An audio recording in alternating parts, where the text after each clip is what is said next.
Coachella မှာပြင်းနေတယ်လို့ဝေဖန်ကြသူတွေကိုတုံ့ပြန်လိုက်တဲ့ Blackpink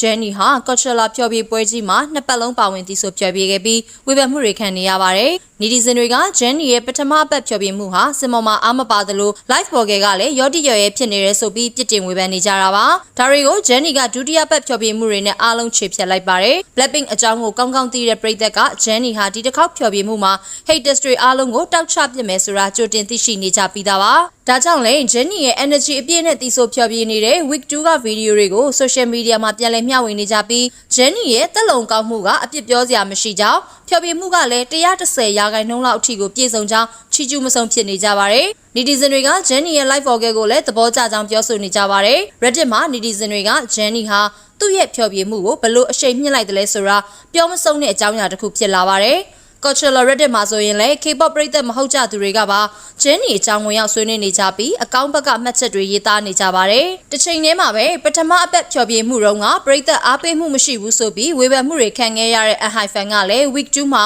အမိုက်စားဖျော်ဖြေမှုတွေနဲ့ပရိသတ်အုပ်ကြီးကိုထိန်းပြခဲ့တာကြောင့်ဒုတိယပတ်ကတော့ K-pop artist တွေတောက်ပတဲ့အပတ်လို့ဆိုနိုင်ပါတယ်။ကြည့်ရှုပေးခဲ့တာကျေးဇူးတင်ပါတယ်ရှင်။